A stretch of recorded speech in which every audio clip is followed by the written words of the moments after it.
রাকিবুল ইসলাম আপনি লিখেছেন, মানুষ মারা গেলে পরিবারের লোকেরা সবাই যে কান্নাকাটি আহাজারি করে সম্পর্কে ইসলাম কি বলে? কান্নাকাটি করে কি একদমই নিষেধ?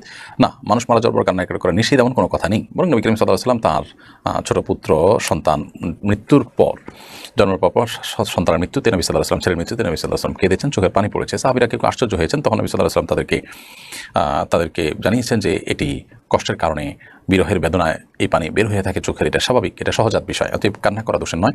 তবে কান্না করতে গিয়ে কেউ যদি সীমালঙ্ঘন করেন, জামা কাপড় ছেঁড়াছিড়ি করেন, আওয়াজ করেন, চিৎকার চেঁচামেচি করেন, যেটা আল্লাহ সুবহানাহু ওয়া তাআলার ফায়সালার প্রতি এক ধরনের বিদ্রোহর প্রকাশ করে বা এই টাইপের কোনো কিছুকে ইন্ডিকেট করে, এরকম চিৎকার চেঁচামেচি করা বা জামা কাপড় ছেঁড়া বা ভাঙচুর করা, ছাড়পিচার করা বা মালাকুল মউতকে গালমন্দ করা বা আল্লাহর ফায়সালার প্রতি অসন্তোষ প্রকাশ করে কোনো কিছু করা, সেটা অবশ্যই নিষিদ্ধ এবং গুনাহের কথা।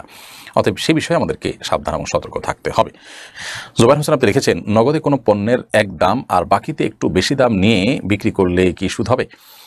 না, এটা কারণ সুদ হবে না। নগদে আপনি এক দাম বিক্রি করছেন, বাকিতে আরেক দাম বিক্রি করছেন, বা নগদে কিনলে একরকম বিক্রি করছেন, কিস্তিতে কিনলে আরেক দামে বিক্রি করছেন, এরকম যদি হয় তাহলে সেক্ষেত্রে সেটা সুদের আওতায় পড়বে না। তাহারাত তাননীর আপনি লিখেছেন, আমরা যারা শহরে থাকি তারা চুল ফেলবো কোথায়? ময়লা ঝুড়িতে ফেললে কি গুনাহ হবে? মানুষের শরীরের প্রত্যেকটা অঙ্গ প্রত্যঙ্গ সম্মানের পাত্র। আল্লাহ সুবহানাহু ওয়া তাআলা বলেছেন, ওয়ালাকাদ কাররামনা বানি আদম, আমি আদম সন্তানদের সম্মানিত করেছি, মর্যাদা বান করেছি। এজন্য মানুষের শরীরের কোনো অঙ্গ প্রত্যঙ্গের অসম্মান হয় এমন কোনো প্রক্রিয়া, এমন কোনো পদ্ধতি অবলম্বন করা উচিত নয়। অতএব চুল হোক, অন্য কিছু হোক, এগুলোকে মাটিতে পুঁতে ফেলতে পারলে ভালো হয়, কমপক্ষে মাটিতে ফেলে দিলেন। কিন্তু ময়লা আবর্জনার সাথে সেটা ফেলাটা এটা অনুচিত। তবে এর কারণে কোনো হারাম বা বড় গুনাহ হবে ব্যাপারটা সেরকম না। আজহারুল ইসলাম লিখেছেন, একটু নামাজ কালাম করলে বা ভালো কাজ করলেই মনের ভিতরে অহংকার চলে আসে, এ থেকে বেঁচে থাকার উপায় কি? অহংকার থেকে বেঁচে থাকার জন্য প্রথমত আমার চাইতে আরও অনেক ভালো ইবাদতবন্দি করছেন সে মানুষগুলোর কথা চিন্তা করা যেতে পারে, কল্পনা করা যেতে পারে, মাথায় আনা যেতে পারে, স্মরণ করা যেতে পারে। সেই সাথে আমার সালাত যেভাবে হওয়া দরকার, আল্লাহর বান্দিগি যেভাবে হওয়া দরকার, আল্লাহ আমাকে যেভাবে একটি সুন্দর জীবন দিয়েছেন, সুন্দর শরীর দিয়েছেন, সুস্থতা দিয়েছেন, অসংখ্য নেয়ামতের মধ্যে আল্লাহ তাআলা আমাকে ডুবিয়ে রেখেছেন, সেখানে আমি আল্লাহ সুবহানাহু ওয়া তাআলার এত নেয়ামত পাওয়ার পরও ইবাদত যে করছি, নামাজ সঠিকভাবে আদায় করছি না, মনোযোগ ঠিকমতো থাকছে না, আমার ত্রুটিগুলো নিয়ে পর্যালোচনা হওয়া দরকার, স্মরণ হওয়া দরকার, তাহলে সেক্ষেত্রে অহংকার আসবে না। তাছাড়া যে কোনো অর্জনের পর সেটির ক্রেডিট যখন আমরা আল্লাহকে দিব, আমরা যখন বলবো প্রশংসা আল্লাহর, কারণ তিনিই তৌফিক দিয়েছেন, তিনি আমাকে তৌফিক দিয়েছেন, তাই হয়েছে, এই স্বীকৃতি যখন আমরা প্রকাশ করবো, মনে প্রাণে দিব, তখন আমাদের মধ্যে অহংকার আসার সুযোগ লাভ করবে না। আল্লাহর কাছে পানাহ চাইতে হবে এবং দোয়া পড়া যেতে পারে, আল্লাহুম্মা জাআলনি ফি আইনি সগীরা, আল্লাহ আমাকে আমার নিজের চোখে আপনি ছোট এবং সাধারণ তুচ্ছ আপনি করে দিন। রাজু আহমেদ লিখেছেন, নামাজের সামনের কাতার খালি রেখে পেছনের কাতারে দাঁড়ালে নামাজ পরিপূর্ণ হবে কি না? নামাজের সামনের কাতার যদি আপনি খালি রাখেন, খালি রেখে যদি পেছনের কাতারে আপনি দাঁড়ান, তাহলে নামাজ হয়ে যাবে, কিন্তু এটা অনুচিত এবং নাজায়েজ কাজ।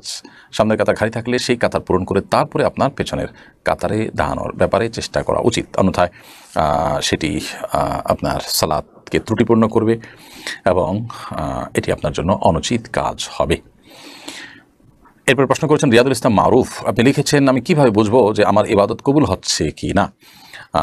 দেখুন, আপনার ইবাদত কবুল হচ্ছে কিনা এটাকে নিশ্চিতভাবে জানার কোনো উপায় বা সুযোগ নেই। আপনি শুধুমাত্র বিভিন্ন আলামত দেখে আন্দাজ করতে পারেন, সুধারণা করতে পারেন, জাস্ট এটুকু।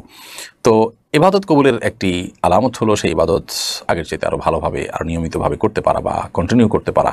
এটা ইবাদত কবুলের একটা লক্ষণ, অনেক উলামায়ে কেরাম, অনেক অভিজ্ঞ স্কলারগণ বলেছেন। তো সেখান থেকে আমরা ধারণা করতে পারি যে আমাকে আল্লাহ সুবহানাহু ওয়া তাআলা একবার ইবাদত তৌফিক দিয়েছেন, একই ইবাদত আবারও তৌফিক দিয়েছেন, সুন্দরভাবে করার তৌফিক দিয়েছেন, কায়মনোবাক্যে আমি করতে পারছি, তাহলে সম্ভবত আমার ইবাদত আল্লাহ তাআলা কবুল করেছেন। তাছাড়া ইবাদত কবুলের যদি বাহ্যিক শর্তগুলো আমি পূরণ করে থাকি, হালাল উপার্জন থাকলো, শিরক মুক্ত থেকে আমি ইবাদত করছি, সুন্নাহ সম্মতভাবে ইবাদত করছি, তাহলে সেক্ষেত্রে সেই ইবাদত আল্লাহ সুবহানাহু ওয়া তাআলার কাছে কবুল হচ্ছে, সেই সুধারণাই আমাদের থাকবে ইনশাআল্লাহ তাআলা। মাহমুদা ঈশা ইয়াডি থেকে আপনি লিখেছেন, কাউকে জন্মদিনের শুভেচ্ছা জানানো যাবে কিনা?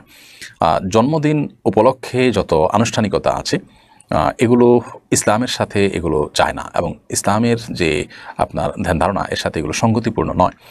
বরং জন্মদিন উদযাপনের যে প্রক্রিয়া, বিশেষ করে কেক কাটা ইত্যাদি, এগুলোর সাথে সুস্পষ্টভাবে অন্য ধর্মাবলম্বীদের ধর্মীয় বিশ্বাসের একটা সংশ্লেষ আছে। এই বিষয়ে একটু স্টাডি করলে আমরা অনেকেই জিনিসটি ক্লিয়ার হতে পারবো।